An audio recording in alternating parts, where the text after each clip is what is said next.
8.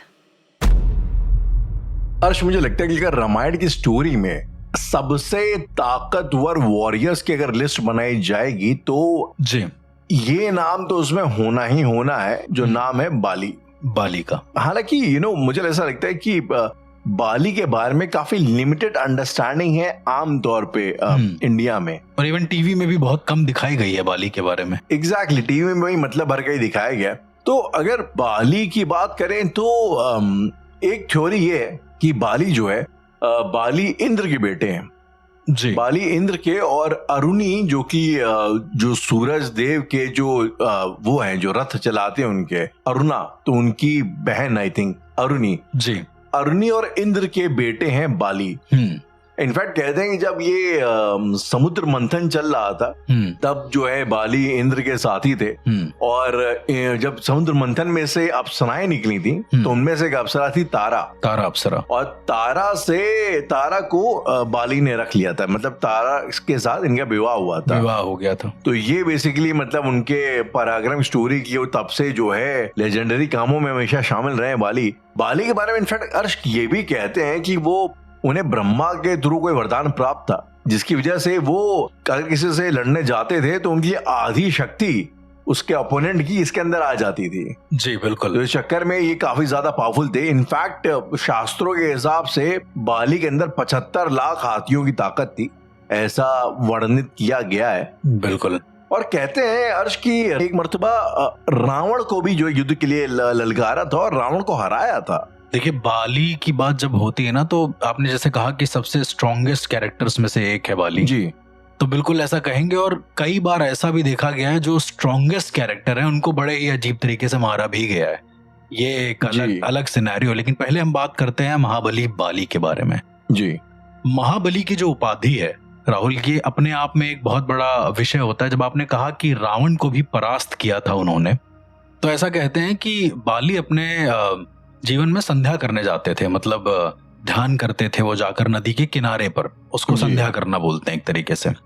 तो उसमें उनको कोई भी रोक टोक नहीं चाहिए किसी भी चीज की, तो वो अपने मंत्री को नियुक्त करके जाते थे और उनसे बोलते थे कि इस बीच में यदि कोई युद्ध के लिए आया या फिर कुछ ऐसा, तो उससे तुम निवारण करना, ये मत बताना कि मैं कहां पर हूं, ऐसा करके। तो वो अपना चले जाते थे। लेकिन अब हुआ क्या कि रावण आता है, और रावण को तो ये अंदर से एक वो था कि उसे सारे राज्य अपनी तरफ करने, तो किष्किंधा राज्य पहुंच जाता है वो। जी, किष्किंधा बाय द वे आज का कर्नाटक के आसपास का एरिया। जी, तो वहां पहुंचते ही वो बाली को ललकारता है। लेकिन जो उनके मंत्री होते हैं वो कहते हैं कि वो अभी संध्या करने गए हैं कहीं पर, लेकिन आप अभी उनसे युद्ध मत करिए, आप कल आके युद्ध कर लीजिएगा। वो अलग सिनेरियो होता है कि आज के लिए रुक जाइए। बड़ी डिसेंसी थी, और ऊपर से रात को युद्ध होते नहीं थे राहुल। जी, दिन में युद्ध होते थे। लेकिन रावण ने माना नहीं, उसे अपनाना था किसी तरीके से किष्किंधा को। तो जैसे तैसे कहते हैं रावण ने वहां पर वशीकरण का प्रयोग करा था, ये जानने के लिए कि एक्चुअली में कहां पर संधि करने गया है बाली। और उसके बाद वो बाली के पास जाता है धीरे धीरे। तो ऐसा कहते हैं कि संध्या के दौरान जब वो ध्यान करता था बाली, तो उसे आसपास के करीबन 100 योजन तक की जानकारी हो जाती थी अपने आप। उसको पता चलता था कि कहाँ क्या हलचल हो रही है। तो रावण जब उसके एकदम करीब आ गया है, तो बाली को ये पता था कि रावण चल रहा है। क्योंकि पहले के टाइम में, जैसे अभी हम लोग टीवी वगैरह में देखते हैं, जब नाटक वगैरह होता है तो कुंडल और प्रॉपर पैर में जो कड़ियां होती वो सब कुछ पहनते थे। तो रावण भी ये सब पहनता था। तो उसके चलने से खनक की उत्पन्न होती थी, मतलब बार बार आवाज आती थी खनकने की कि कोई आ रहा है। तो जब वो खनखन की आवाज आई तो जो बाली है वो सतर्क हो गया पहले से ही कि रावण आ रहा है उसके पीछे से। तो कहते हैं कि बाली ने 1% भी पीछे मुड़ के नहीं देखा कि रावण आ रहा है। उसने यही प्रिटेंड किया कि वो ध्यान कर रहा है, जबकि उसकी आंखें खुल चुकी थी। तो रावण बाली को धोखे से मारने की फिराक में था। यस, कि वो भाई ध्यान कर रहा है और वहीं पे हम उसको मार डालेंगे। उसके सामने आऊंगा, यानी पीछे से मारूंगा ताकि वो वाला भी न्यूट्रलाइज हो जाएगी, वो सामने आके ताकत छिलने वाला। जी, लेकिन कहा जाता है कि बाली का योग इतना स्ट्रॉन्ग था कि यदि उसके आसपास भी कोई आएगा ना, तो वो हर तरफ देख सकता है।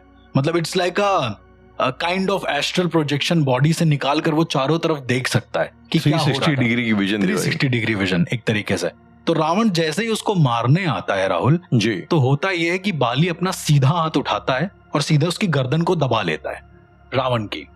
रावण की गर्दन को दबा लेता है। बिल्कुल। ओके। उस समय तक सिर्फ ये था कि रावण की गर्दन को दबाया है। द मोमेंट रावण अपनी शक्ति का प्रदर्शन करता है तो जी। जितनी बार वो शक्ति का प्रदर्शन करता है उसकी आधी शक्ति बाली के पास आ जाती है, जैसा कि राइट, आपने बताया। जैसा कि यहाँ उसको वरदान मिला था। तो कभी कभी रावण कुछ मंत्रों का उच्चारण करता है उसके ऊपर, कुछ और करता है, तो उतनी चीजें उसके पास, यानी कि ऐसा कहते हैं राहुल, रावण ने षट कर्मों में से 3 कर्म उसके ऊपर कर ही दिए, स्तंभन, उच्चारण और मारण, और इन तीनों की आधी शक्ति उसके पास आ गई। मतलब आधे षटकर्म इसके पास थे बाली के पास। जी, तो जी, हुआ जी। ये कि बाली ने क्या काम करा कि रावण को दबाए दबाए, उसकी संध्या में अभी भी 4 पहर बचे हुए थे, मतलब वो पूरे 8 पहरों की संध्या करता था राहुल, ऐसा जी। कहते हैं। तो बाली ने उसको कांख में दबाकर, बगल में अपनी दबाकर वो सारी संध्याएं कंप्लीट करी। वो हर नदी के किनारे जाता, रावण को ऐसे दबाकर वहां पर बैठ के संध्या करता, पूरी कंप्लीट। और रावण जो रावण का मजाक बना दिया भाई। बिल्कुल। और रावण उसको काटता रहता राहुल, कई जगह उसको मारता, हाथ पांव भी मारता। लेकिन इवन रावण ने जब चंद्रहास बुलाने की कोशिश करी थी जी। तो बाली ने उसका मुंह दबा दिया था कि चंद्रहास Okay. ना बोला, क्योंकि चंद्रहास से कुछ भी मारा जा सकता था, ऐसा कहते हैं, वन ऑफ द जी। Most powerful weapons. तो जब उसने संध्या कंप्लीट कर ली तब जाकर उसने रावण को छोड़ दिया एक जंगल में और बोला कि अब बताओ तुम यहाँ पर क्यों आए हो, मेरा संध्या का टाइम था। मतलब एक होता है ना कि एकदम से चिल, जी, काफी ओजी टाइप का कैरेक्टर था ये। उसको कोई फर्क ही नहीं पड़ रहा है और उसको 1% भी कुछ असर नहीं हुआ, रावण को दबाने का भी असर नहीं हुआ। तो जी, जी, रावण जी। चौंक गया कि आखिरकार ये तुम हो कौन और इतनी शक्ति तुम्हारे पास कहां से आई। तब उसने बताया कि ये योग की शक्ति है। पहली बार उसने योग को रावण से इंट्रोड्यूस कराया कि योग भी ऐसी चीज होती है। तो रावण शिवजी का भक्त था और जी। उसको योग का आइडिया नहीं था। योग का आइडिया था, जी। लेकिन कह सकते हैं कि शायद कुछ ऐसा योग बच गया हो जो उसको ना पता हो इस तरह के योग के बारे में, कि कोई असर ही ना पड़े तुमको। तब कहते हैं रावण ने अग्नि का प्रज्वलन किया, अग्निदेव को स्वयं बुलाया जी। और अग्नि के सामने ज्ञान लिया उस योग का जो बाली ने उसे सिखाया था। और तब जाकर इन दोनों की मित्रता हुई, बहुत घनिष्ठ। अच्छा, ये लोग इवेंचुअली दोस्त बन गए थे। बहुत ज्यादा घनिष्ठ मित्र बन गए थे, क्योंकि पूरे के पूरे जितने भी सिनेरियो में अगर हम देखेंगे जी। तो सिर्फ और सिर्फ एक ही ऐसा कैरेक्टर था बाली जिससे रावण ने सीखा है, वरना रावण तो मतलब किसी को मुंह शायद भी नहीं मुझे थोड़ा लगाता था। घबराता भी होगा। घबराता था, अब क्या दोस्त बन गया एक तरीके से। तो जी। रावण अंत कर सकता था लेकिन वो दोस्त बन गया, उसको यही भलाई लगी कि भाई आधी शक्ति तो चली जाएगी। जी। वो जो भी मंत्र बोल रहा था वो आधे आधे बोल रहा था। तो इस तरीके से कहने का बाली का डिपिक्शन, मतलब जो दिखाया गया वो बहुत ही ज्यादा इंटरेस्टिंग है राहुल। मतलब मैं आपको जो बता रहा हूँ वो रावण ग्रंथों के हिसाब से बता रहा हूँ, जो रावण ग्रंथों में मेंशन है बाली का जिक्र, उसमें तो खैर उसको एज अ फ्रेंड बताया गया है, एक बहुत ही अच्छा जी। शासक बताया गया है। तो इस तरह का बाली का डिस्क्रिप्शन था जो मुझे पता था। तो राइट, तो स्टोरी को आगे बढ़ाते हैं। बाली का एक छोटा भाई था सुग्रीव। तो स्टोरी कुछ ऐसी कि एक बार की किष्किंधा के राज्य के बॉर्डर पे एक असुर आता है जिसका नाम होता है मायावी। जी। तो मायावी जो है बाली को युद्ध के लिए ललकारता है और जब वो उसके पीछे भागता है बाली, तो मायावी जा करके गुफा के अंदर छुप जाता है जी। और बाली उसका पीछा करते करते गुफा के अंदर घुस जाता है उसको मारने के लिए। अब इनका बड़ा भयानक संग्राम चालू होता है, मारपीट होती है, मारपीट की आवाजें बाहर आती रहती हैं। इवेंचुअली क्या होता है कि बहुत जोर से चिल्लाने की आवाज होती है और खून की धारा बाहर गिरती है। जी। तो सुग्रीव जब उसको देखता है, सुग्रीव को ऐसा लगता है कि बाली जो है मर इस युद्ध गया। में मारा गया। जी।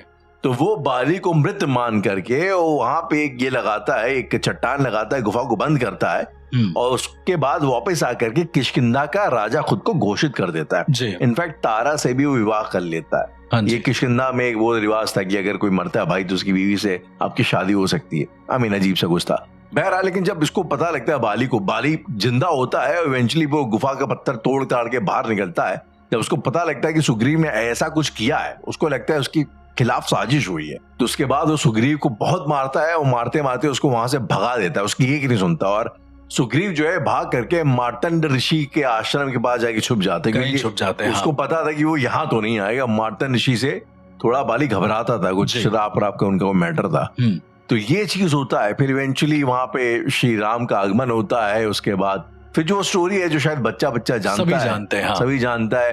लेकिन अर्श बात यहीं पे है ना कि अब यहाँ पर भी श्री राम के लिए कहा जाता है कि उन्होंने धोखे से बाली को मारा। तो ये अक्सर जो है लोग सवाल करते हैं कि कितना न्यायोचित था, कितना मर्यादित था कि भगवान का छुप करके उसको धोखे से मारना। इस बारे में यार आप क्या कहना चाहोगे, अगर ओपिनियन की बात की जाए तो? अगर किसी ने रामचरितमानस पढ़ी है या रामायण पढ़ी है तो वो इसको निरर्थक नहीं मानेगा। मैं आपको बताता हूँ क्यों। क्योंकि जब बाली को वो धोखे से मारते हैं, उनको पता था कि जो बाण है जो मार रहे हैं वो बहुत विषैला है, उससे बाली बचेगा नहीं। मतलब वो मूर्छित भी कर सकते थे, अगर उन्हें ऐसा करना होता तो मूर्छित भी कर सकते थे, पर वो क्यों किया वो मैं आपको बताता हूँ। बाली को धोखे से मारा, तो जैसे ही तीर लगने के बाद थोड़ी देर के लिए वो होश में आते हैं ना, जब वो देखते हैं कि क्या हो रहा है क्या नहीं हो रहा, वो अंतिम प्राण जो कहते हैं कि निकल रहे होते हैं, डेथ बेड जी। तो बाली ने जब ये देखा कि उनके सामने राम और लक्ष्मण खड़े हुए हैं। अच्छा, ऑल्सो जो बाली की जो पत्नी थी तारा, उन्होंने कई बार ये बताया था बाली को कि एक बार जब सुग्रीव का युद्ध हुआ, वो सुग्रीव हार गया था पहले युद्ध में, तो उन्होंने कहा था कि राम जी और लक्ष्मण जी भी साथ हो सकते हैं। तो बाली ने कहा कि नहीं, वो लोग तो मर्यादा पुरुषोत्तम है और वो लोग धर्म के प्रतीक हैं, तो शायद मेरा कुछ नहीं करेंगे, वो लोग मेरा नहीं बिगाड़ेंगे। एक मल्ल युद्ध हो रहा है, एक नॉर्मल युद्ध हो रहा है, उसमें कभी वो बीच में नहीं आएंगे। तो यही सवाल जो है बाली पूछता है राम जी से कि जब आप इतने धर्म के प्रतीक हैं, आपको पुरुषार्थ का प्रतीक माना जाता है, तो आपने किया क्यों? एक बहुत बड़ा संवाद है राहुल, जिसमें राम जी बताते हैं बाली को कि उन्होंने ऐसा क्यों किया। राम जी कहते हैं, देखो पहली बात, अब मैं नरेश नहीं हूं अयोध्या का, राइट जी। दूसरी बात कि मैं धर्म का पालन कर रहा हूं। बाली पूछता है कि धोखे से मारना धर्म का पालन नहीं है। ये संवाद है, बहुत कटाक्ष वाला संवाद है। ये रामलीला में इसको जो है बड़े लंबे डायलॉग के साथ ये पूरा दिखाया जाता है। तो राम जी कहते हैं कि मैंने सिर्फ धर्म का पालन इसलिए किया है क्योंकि जो भरत है वो धर्मराज है, मतलब वो संभाल रहा है सारा का सारा। जी। और उन्होंने कहा है जो भी महापाप कर रहा है, जो भी महापापी है, वो दंडनीय है, वो भी मृत्यु दंड। तो बाली कहता है कि मैंने कोई महापाप नहीं किया है युद्ध करके। फिर राम जी बताते हैं कि आपका महापाप क्या है, आपने जो सुग्रीव जी की जो पत्नी है उनको अपने तरफ कर लिया था, हरण कर लिया एक तरीके से हरण कर लिया, और बहुत गलत है ये चीज, ये महापाप की श्रेणियों में आता है, और उसी का पाप मैंने आपको दिया है, जिसकी वजह से आप पाप मुक्त हो गए और अब आप सीधा स्वर्ग को जाएंगे। तो अब आपको ऐसी कोई दिक्कत है नहीं, इसलिए आप आराम से देह त्याग कर सकते हैं। जी। अच्छा हर्ष, यहाँ पे इससे पहले कि हम लोग बाली के फाइनल क्लाइमैक्स वाले सीन पे जाएं, एक सीन मुझे बड़ा इंटरेस्टिंग लगता है। मैंने आपको बताया था, जब रामलीला जब होती है हमारे, जब उसमें होती थी हमारे मोहल्ले में होती थी, तो इस सीन के लिए मतलब इस सीन से समझिए कि मेरी एक्टिंग करियर की शुरुआत हुई थी। पहला सीन था बेसिकली सुग्रीव को इंट्रोड्यूस किया जाता है, और हम जो है सुग्रीव के छोटे चिंटू टाइप के बने होते हैं वानर, जो पीछे खड़ा होता है। तो यहाँ पे श्री राम आते हैं, ठीक है। तो हनुमान जी उनको लेके आते, कहते हैं ये मारेंगे बाली को, उनकी बड़ी पावर है। तो अब सुग्रीव मान तो जाता है, लेकिन उसको डाउट होता है। तो जो है वो श्री राम से कहते हैं कि ना, एक काम करिए, सामने शाल का पेड़ है, शाल का पेड़ है, और आप एक काम करिए, इसमें तीर मार के दिखाइए। जब वो ये ऐसा बोलता है श्री राम को टेस्ट करने के लिए, तो लक्ष्मण जी वो एकदम बौखलाए आते, भड़क जाते हैं। तो लक्ष्मण जी आते एकदम, वो खड़ा खड़क लेके जो है सुग्रीव को मारने के लिए। तो हम जाते बीच बचाव करने के लिए, छोड़ो रहीम मेरा राजा, मत मारो जी। एनीवेज, तो उसके बाद जो है श्री राम जो है अपना तीर लेते हैं, मारते हैं, और वो एक नहीं 7 साल के पेड़ों को जो है पार करके तीर जाता है, भेद देता है। और उसके बाद जो है सुग्रीव को ये एहसास हो जाता है, यकीन हो जाता है कि यही जो है बाली का वध कर सकते हैं ये जी। तो खैर बाद में इनका युद्ध होता है, जो है ये माला पहन की जाता है गेंदों की। उसके बाद जो श्री राम है बाली को मार देते हैं, और उसके बाद की स्टोरी ये अर्श की बाली जब मरते मरते श्री राम से कहता है कि यार ये ऐसा आपने किया, ये ठीक नहीं है, ये तो आप तो धर्म के वो हैं। तो श्री राम उसको कहते हैं कि देखो ऐसा है तुमको, लेकिन तुम्हारी जो मृत्यु है वो व्यर्थ नहीं जाएगी, और तुम द्वापर युग में जरा के नाम से वापस पैदा होगे। और तुम द्वापर युग में जब मेरा वापस पुनर्जन्म होगा कृष्ण के उसमें, तो तुम मेरा ऐसे ही धोखे से वध करोगे। ये इंटरेस्टिंग, ये मुझे नहीं पता था। तो गुजरात में जो भालका तीर्थ है, वहां पे श्री कृष्ण जब जाते हैं वहां पे, तो एक व्याध आता है चिड़िया को मारने वाला। वो धोखे से उसको ऐसा लगता है कि चिड़िया वो तीर मारता है, और वो उनके पाँव में आके लग जाती है एड़ी पे आके। तो वो जा रहा होता है, वो बाली का पुनर्जन्म होता है। बाली का पुनर्जन्म होता है। तो यहाँ पे जाके जो है एक इंसाफ एक तरीके से बाली को मिलता है, बैलेंस हो जाता है। और इस वजह से भालका तीर्थ जो मंदिर है गुजरात का, वो आज भी बड़ा फेमस है, जहाँ पे लाखों सैलानी हर साल जाते हैं।